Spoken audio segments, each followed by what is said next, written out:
Hello everyone. So I was just talking to someone on Facebook and I thought this would be perfect for a video. This is not a Gaslands related video, this is just a Hot Wheels customizing video. Filmed in the same style as all my other videos because that's the only way I film. That's the only way I'm going to do it. So basically we're going to talk today, as the title will probably tell you, and the images, if I put images at the front, I don't know yet because, you know, retrospectively I don't do voiceovers really. We'll talk about how to take these Nova, this isn't a Super Treasure run by the way, take these Nova wagons and Nova gases and lower the Nova wagon gases down so that they look. Here's one I made earlier. We're going to make one as we go. 1 second. I've got the wheels in properly. It's a tight fit on this with the wheel setup I've got, but it still rolls.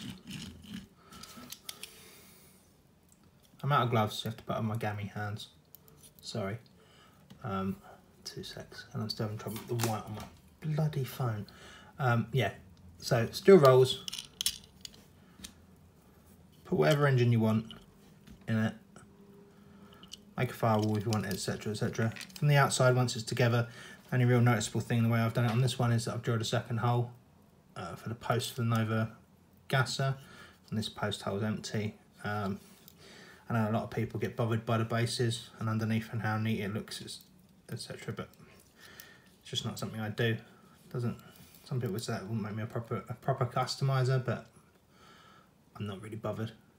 Bring the hate, I don't care. If I'm honest, it's not as simple as I just made that look, obviously, because a couple of main differences between the normal wagon and the gasser wagon, 2 seconds, get my focus to work, is the front end's different past the headlights. So whereas on the wagon itself it's thin, that front part, Jeepers Creepers, you can see here it's quite thick on the gasser, so we have to do some work on that. Rear post is in exactly the same place, front post is nowhere near. So I did the blue one, I'll put some pictures up either at the beginning or the end. When I did that, the jerry-rig blue one, I cut the post out. So in this one I've just done this clean cast and I've not cut the post out. We have a look at, when I drill these, I'm trying to keep them tight. 1 second. Here we go. You can see some differences here on this interior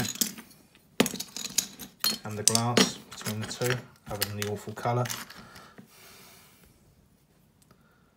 Thank you very much. So we've cut the front off the interior, and on the glass, cut a notch into the front of the glass. Other than that, like I say, on this plain casting, stripped casting, my gosh, this iPhone's autofocus is awful. I've cut the front off where the bonnet catch would be, or the hood catch if you're American. I've also cut off the master cylinder, which I didn't really need to do because it fit around my engine. You can see I've slightly widened the bay as well and sanded off a little bit of the radiator, or what's meant to be the top of the radiator, attached to that core support. Turn it over though, biggest difference is here in the wheel arches. So obviously on the gasser it's raised up. You can see that around the edge of the engine bay. You have to remove that because it fouls the wheels otherwise really badly. So what I'm going to do is, as I do it, I'm going to modify this one so it will fit and run on this base, and then the other base of this spare one I'll modify off camera. I only really want to show you how to do it on this, and then I might weather this one up like the blue one. Not decided yet, might not happen on this video, but we'll see. So first things first, shift all this out of the way. What I'm going to do with my hobby saw, I'm going to cut in line with the headlights. My hobby saw is quite blunt, I need to get a new one really. straight through that bonnet latch, and afterwards we're going to file it down. Could use a Dremel, but my child's asleep, so I'm going to use my hobby saw instead.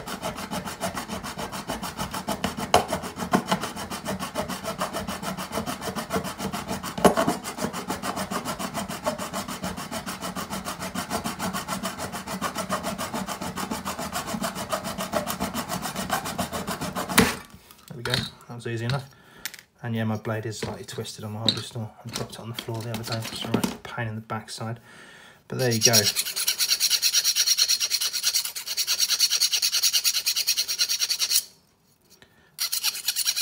I normally say, sorry, I'm out of camera. I normally say this product I use is great, that product I use is great, etc. I will say one thing, don't sue me, Draper, but these needle files I got from Amazon, this is like the third set. They're pretty good as files, but the metal they're made out of is the weakest, crappiest metal ever. I've snapped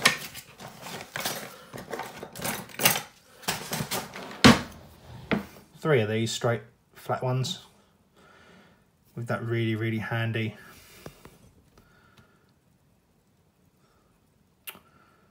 buggering thing. Oh my gosh. Come on, you absolute piece of turd. Yeah, with that really handy cutting surface there, snapped them. All in pretty much the same place as well. I'm not putting vast pressure on. I am bracing the back of the file as I use it, but snapped them. So I've got some Army Painter files, but they're not like these needle file ones. If anyone's got some really decent needle files or knows of any decent needle files that aren't crap, obviously, let me know. So all I've done is cut that front off and filed it down a little bit. Already we're nearly there. As you can see, the wheel arches are still impeding me getting this base on fully. We've evened that front off. What you need to do, once that's flat, is just add a slight bevel on each edge. Not bevel. Curve it into the headlight buckets. Do that out of sight for a second.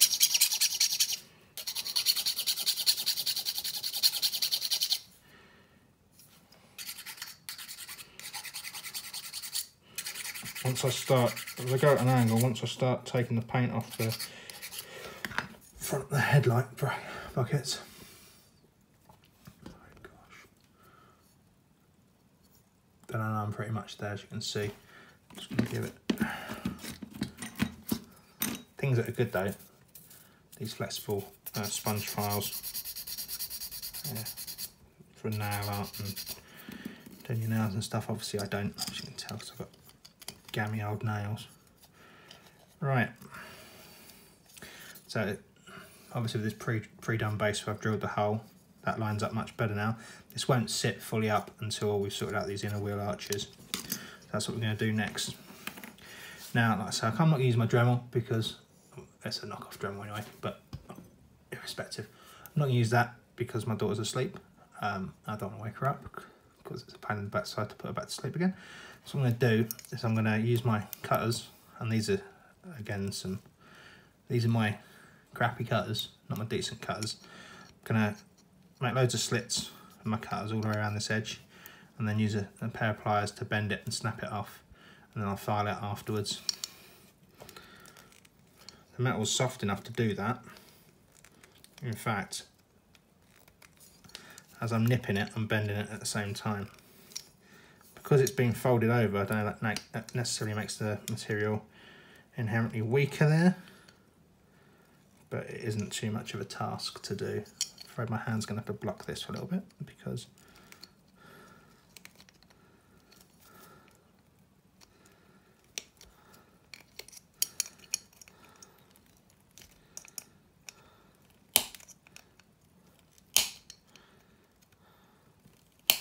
see with my Dremel and a cutting disc, I can get that off quite quickly, I suppose. Bear in mind that both times I've done this, including the one over there, I did this a couple of hours ago. My daughter was asleep, so I didn't use my power tools either time. There we go. Let's use this crappy flathead screwdriver to bend these bits out.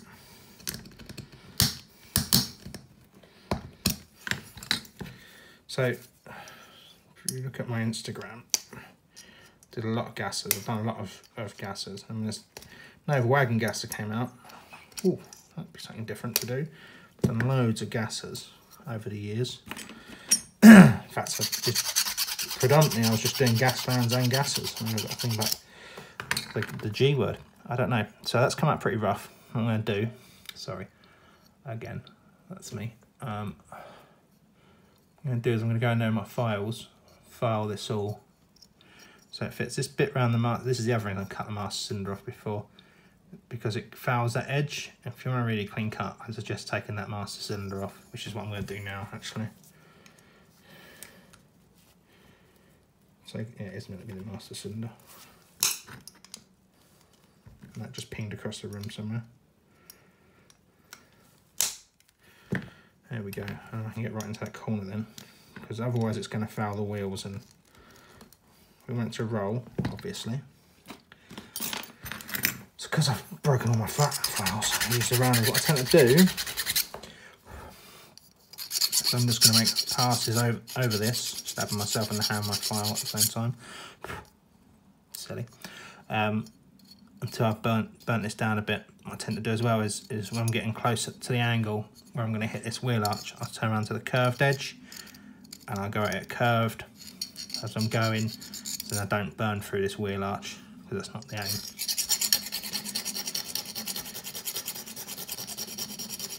Doesn't take very long. What I'll probably do though is I'll pause this, do it, and come back. Just watching a man, listen to a man filing, just especially when it's out of focus on absolutely nothing. Oh my gosh.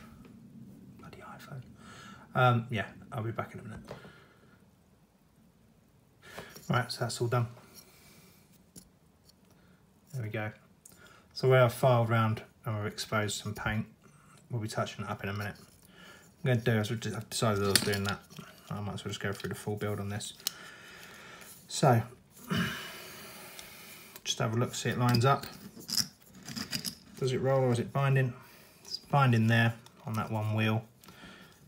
Problem you have with this style of work is sometimes it will catch places. So this is slightly bigger all round because it's still got paint on it than this is, by fractions. And when you're trying to make something roll, there you go, it's rolling a little bit better there, and it's got paint on it, sometimes it can be a pain. So this at the moment is sitting off the back bumper a little bit, whereas on this stripped casting fits together much easier, much better. So what I'm going to do is I'm going to take the paint off these two surfaces. The rest of the headlight back, you're not going to see it anyway when it's done, and I'm going to cover it up anyway. I'm just going to take a little bit of paint off these two parts here.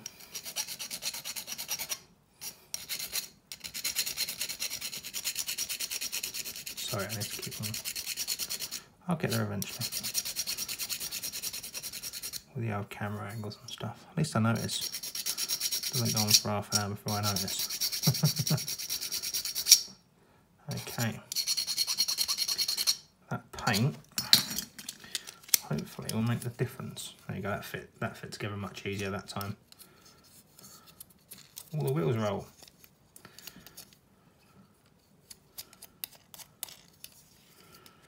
Front right sticking a little bit.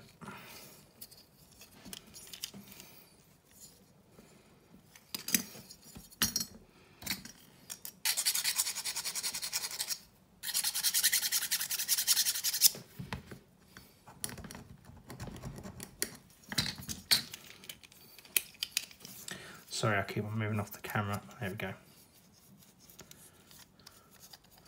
So we roll on all four. I mean, it's just going to go on my shelf.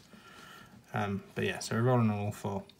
Now this gap here at the front, where the grille curves around, there's a little gap there. I'm not going to get that on this.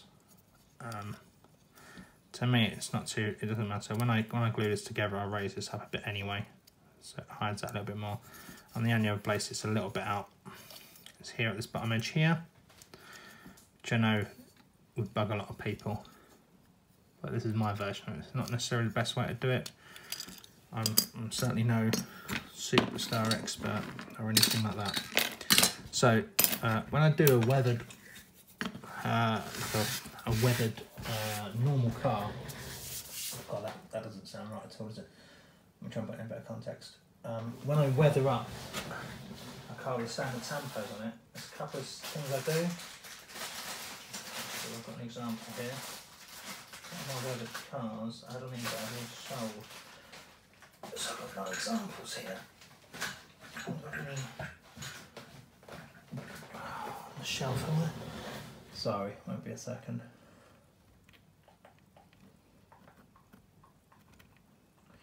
No. Anyway, so what you want to try and do, if you're going to follow this technique, is to do as I'm doing it. So I've got, if you're in the UK, you'll know exactly where I mean. If you're not, I don't know if there's a US equivalent, but I've got these on Wilco's, and I use them quite a lot for different things. They're basically just sanding blocks, coarse and medium. Then a slightly different medium and a fine. You want the finest side, and all I'm going to do is make a couple of passes across the whole casting. So where the tampos are, big kind of stuff, because I want it to look like a barn find / abandoned / someone's got the chassis and put it back together. I want it to look like the paint or the graphics that have been put on there way back when have burnt through or have come off and faded. At the same time,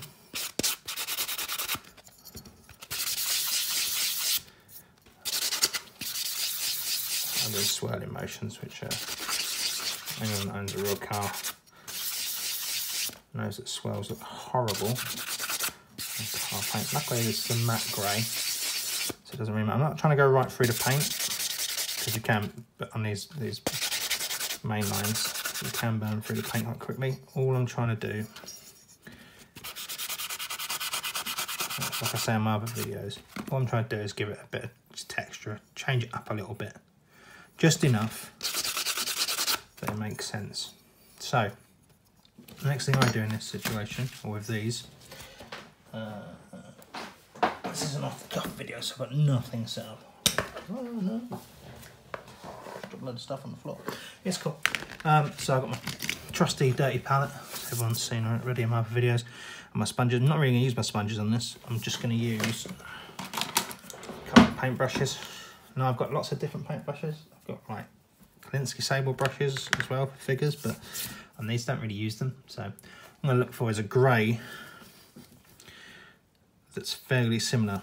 What I'm going to do is I'm going to paint out one door in a similar grey to make it look like at some point the whole door has been replaced and they've sprayed it the right colour or a near enough colour to match, but they haven't replaced the graphics sometime in the past, to add that wear to it. We'll do it to one door, and then on the opposite side to the door I'm going to either do a wing or another door of a different colour.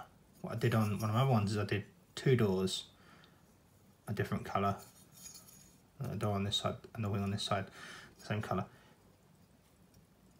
to show that it's been repaired at some point, and that's as far as it's got, to give it more character basically. I say about that all the time, texture and character. Now I'm going to thin my paints, obviously. Oop, lost my paintbrush. And I've got some dirty water which doesn't really, yeah. So that's not it's not a bad match that. I've got to really shake hands tonight as well, which is always handy. Use a slightly thinner paintbrush. So I'm literally gonna, this front door here, I'm gonna trace round, paint the whole entire door.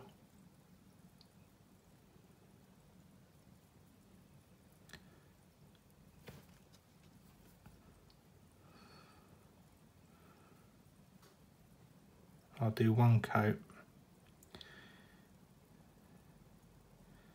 People sometimes when they paint these always forget that obviously the door extends.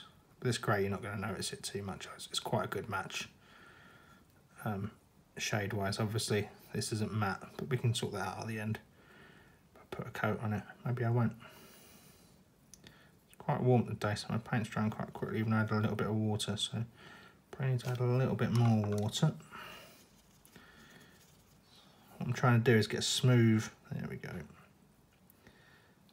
Oops. Now, the good thing about something that looks like a barn find is any mistakes you make, you can hide. You can hide your crimes, as they say. Getting that door jamb as well. Right, so it's a little bit thick when that dries. That'll blank that out. So this side here, I'm going to have the door as if it's been replaced at some point. And then the other side, I'm going to paint a couple of bits of different colour. So I'll come back once I've done that bit as well. Alright. Okay then, so what's happened, or what I've done since we're in the seconds, since I was on this camera last, it's actually been a whole day's gone by pretty much. Now night time again. Obviously the grey's now dried and the red's dried on this side. Got a bit of paint transfer there, but it doesn't really matter. Also painted the interior of the engine bay black. And I've added a coat of matte clear coat over the whole thing. Sorry about this glare. 1 second. That's better. Got my daylight lamp on. So I use this matte clear.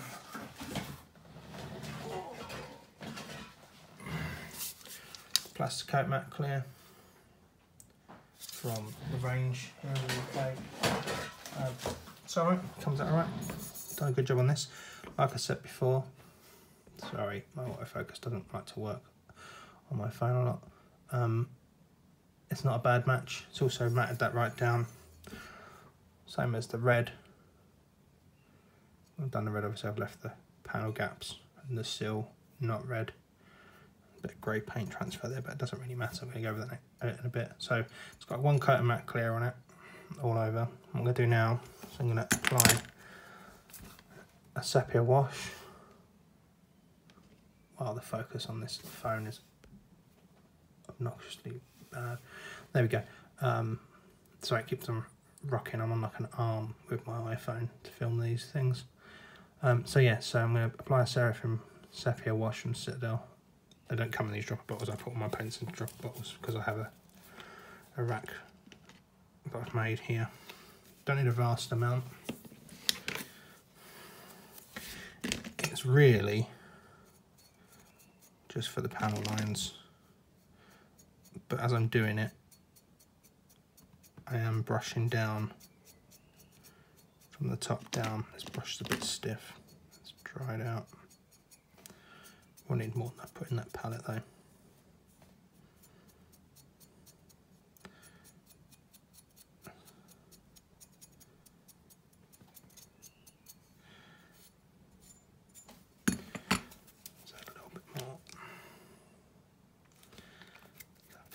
Yeah, my palette's grubby, and no, I don't think it really matters. If anyone wants to think that, I just like to get on with stuff and not worry about things like that.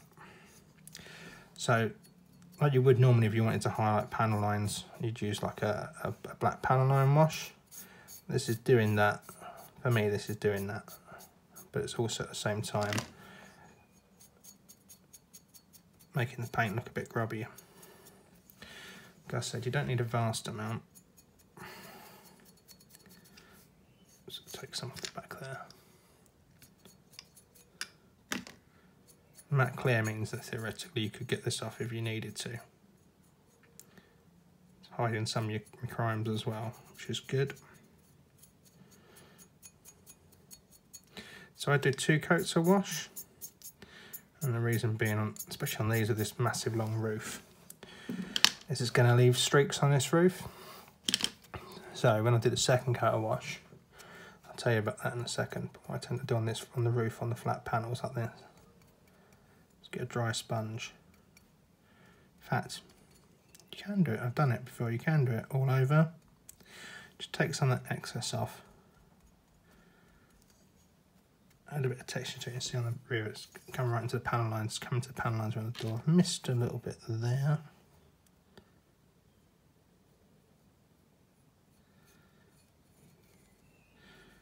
Areas like this that I'm painting now, top of the fenders, around the door jamb stuff, are areas that I'm going to rust up anyway.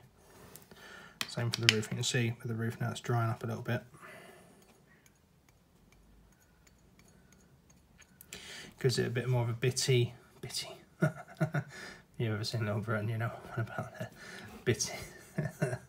Sorry. This is not a gloss, by the way. So Citadel cleverly do gloss and matte. Well, I don't say it's matte, but of all their shades, all their washes. That's not a gloss. Don't use a gloss on this because it'd be pointless putting that matte clear coat on, really. So I'm going to keep on, as this is drying, I'm just going to keep on going round, and anywhere that there's a little bit excess, I'm just going to sponge it, and then I won't bore you with that. What I'm going to do then is I'm going to do the same thing again, but I'll see when it's fully dry first of all, but I may do the same thing again, and if I do I'll tell you about it when I come back up in a second. If not, then I won't. See you all in a second. Right, then that's all dried. As you can see though, it's very easy to rub off, which is cool. I only really need to stay in the dips, etc, etc. Now you can put a matte clear coat over this. Or you could do the wash and then put a matte clear coat over everything, and then without the clear coat in between. I'm not going to put a clear on yet, and there's a couple of reasons there. Because I want to layer my weathering. So there's choices now. The choices on products I'm going to use. So I can use weathering powders, like dry rust effects, which I use on a lot of stuff. Rust washes, which is a weird product in my opinion, but and like I say, weathering powders, I've got different brands. I've got homemade weathering powder as well, or these weathering master stuff, which is basically powder but in a compacted form. And then everything I can use is these AK Interactive weathering pencils. Now I will be using these on this, but if I use these on this without a clear coat over this wash, it's going to pull it all off. So what I'm going to do is I'm going to do like a broad effect, rust effect, with a couple of different products on here, and then I'm going to clear it again, which will have to be in the morning because it's dark now, and then I'm going to go over with some of the weathering pencils because I haven't spoke about those before. I've spoke about doing a rust effect using this dry rust, and I've spoke about the weathering master, etc. But I'd like to use a couple of other things. If you do use like a powder pigment, I've got pigment binder here, and then some people use like where is it? Like a medium, like some of the shade mediums you can use, I believe, but I just use a pigment binder. I've got Vallejo pigments amongst other stuff. Like I say, even for my DIY pigments, I'd use a pigment binder. So what that means is that if I don't use a pigment binder on the pigments, that when I clear coat it, there's a chance of it moving about. And that doesn't really necessarily make much difference on this at this stage. As it is and as it looks, it could go already. All I really want to do with this is add a little bit more colour to it, different colours to it. So I'm going to use a sponge and some of my dry rust effect, a paintbrush and some of this rust wash, because it's weird, even though you shake it, it still separates into two layers. There's a lot of powder, well, there's a lot of mud, I call it. There's a lot of mud in the bottom of the pipe you put your brush in too deep. And I'm going to use a little bit of my homemade pigment powder, which is just chalk, like I say chalk pastels, but they are basically pastels, the more chalky type, ground down. Right, what I did, I bought a really cheap set for a couple of quid, right, a couple of pounds, sorry, if you're not in the UK. I think it was 20 pastels, and then I made gradients of colour. There's some big chunky bits in it as well. the browns through to the orange, and that way I get a good grading across. And the other way I do it sometimes as well is with like the weathering pigments, the rust. I've got old rust from Vallejo, but I've got this Base Crafts fresh rust. You can combine the two powders together, and I've obviously got this smoke weathering powder from Base Crafts, which I combine them as well, so I can darken or lighten it. It doesn't necessarily have to, and that's where I like stuff like this. It doesn't have to be exactly out of the packet. You can bang something together with what you got. So I'm going to do something a bit naughty as well. While this and this are still wet, I'm going to add pigment to them. And you can do this with a wash as well. If you wanted to suspend your pigment in a wash, you can do that as well. So I've done that before, where I put like a sepia wash and I've added orange pigment to it, or rust pigment to it, until it gets really, really gloopy. And then when it dries, it gives you texture. If you add more weathering powder on top of that while it's drying, it gives you almost like a bubbly texture on top. It's hard to describe. I try and show you as I do it. Let me just clear a few of these things out of the way. Won't need those pencils until later. Pencil weathering though, there's some amazing pencil weatherers out there. Pencil weatherers? And how-tos. On my Custom Hot Wheels YouTube page, there's an article by a guy called Barry Harker, and he does really good weathering stuff with pencils, and he does really good cars and weathering in general. I spoke to him, and he was the person that recommended these AK pencils to me, which was cool. So I'll just give you an example of what I mean. This is a slightly damp brush. If I just got the powder that I've made and put it on the surface,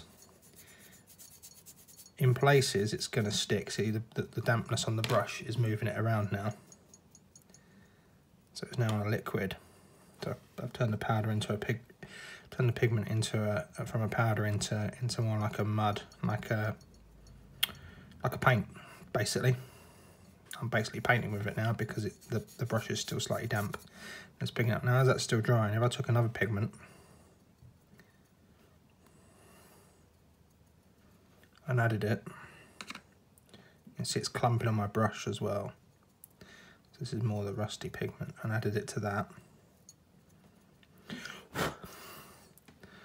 As that dries, that area there is I can even get a little bit of this tan colour in there as well. So it's really drying up now. So I've still got some water on the brush though, so still got some liquid on the brush. So if I turn in the brush and add in different colours,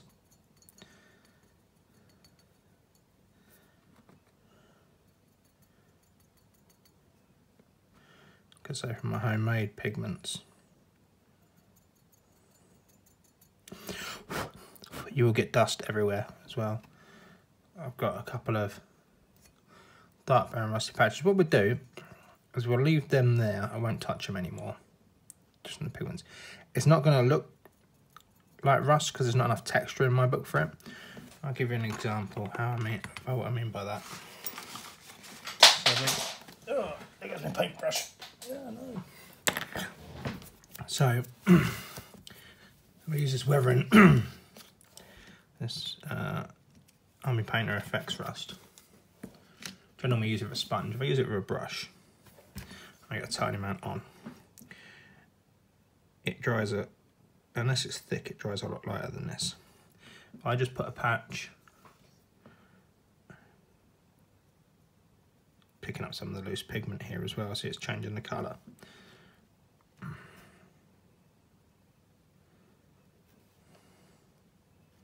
Because I'm applying it with this brush, the only texture it's gaining is what the brush is imparting on it. Bring it up so you can see that a bit better. Now my autofocus is working. So it's got some texture to it, but it's necessary, it doesn't look very rust-like. If I do, I covered the rust effect and I did it across the whole vehicle, but in one of my other tutorials. But if I take, so this is quite crusty, this sponge, and it's not necessarily a straight edge. It's a fairly straight edge. I want to use this edge here. If it's crusty and add some rust to it, let's come to a panel line. So let's do this rear panel line, this angled panel line here.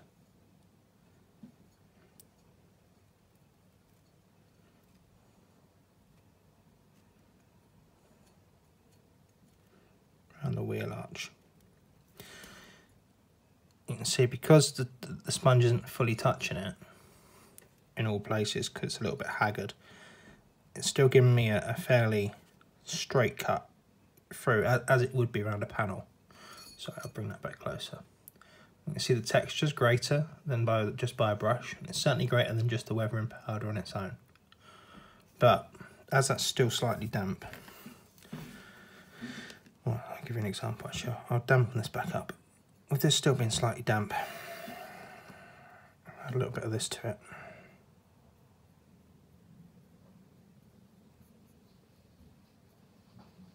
Rust isn't flat. If you ever feel rust, it's never flat. Basically, I'm mixing products together on the surface.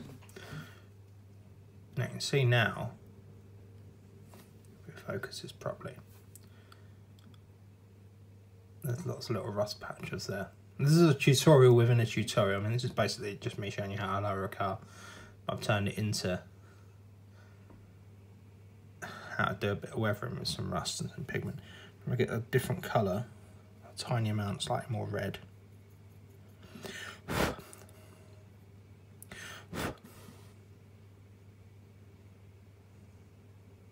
It's got a greater breadth of, or depth of colour. Slightly grey on there, slightly more brown on there as well. Change it into something different, haven't I? Now, where this is nearly gone off, down this door line,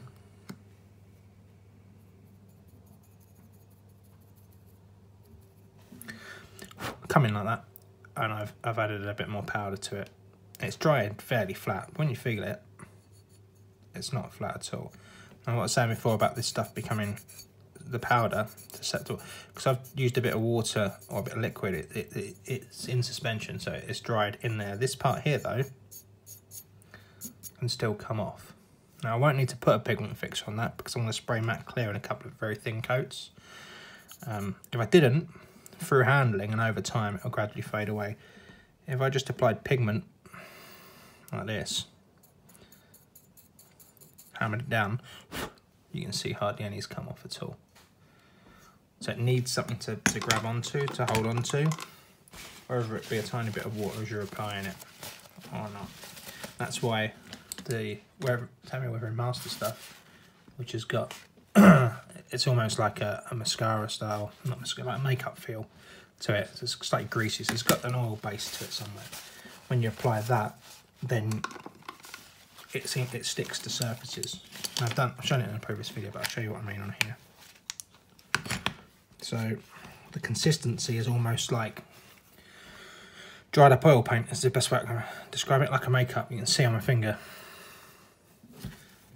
Exposing you to my horrid fingers, but there we go. This brush has had it. So in comparison on the roof here,